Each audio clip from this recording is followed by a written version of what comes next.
బీసీలకు 42% రిజర్వేషన్లపై తెలంగాణ మంత్రివర్గం కీలక నిర్ణయం తీసుకుంది.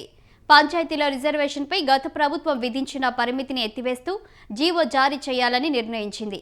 దీని ఆధారంగా ప్రభుత్వం బీసీలకు 42% రిజర్వేషన్లు కల్పించనుంది. అలాగే సెప్టెంబర్లో స్థానిక సంస్థల ఎన్నికలు నిర్వహించాలని మంత్రివర్గం నిర్ణయం తీసుకుంది. ఈ మేరకు ఎన్నికల కమిషన్కు లేఖ రాసింది తెలంగాణ సర్కార్.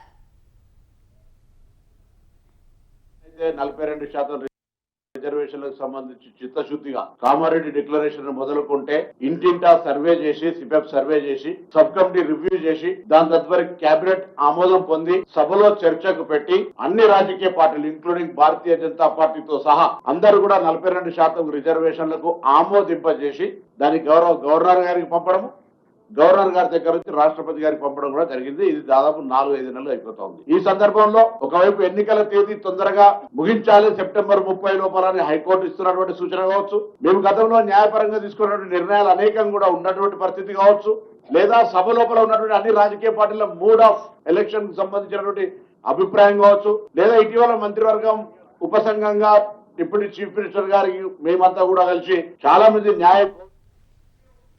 ఇక గవర్నర్ కోటాలో ఎమ్మెల్సీ అభ్యర్థులుగా 2 పేర్లను ప్రతిపాదించింది మంత్రివర్గం.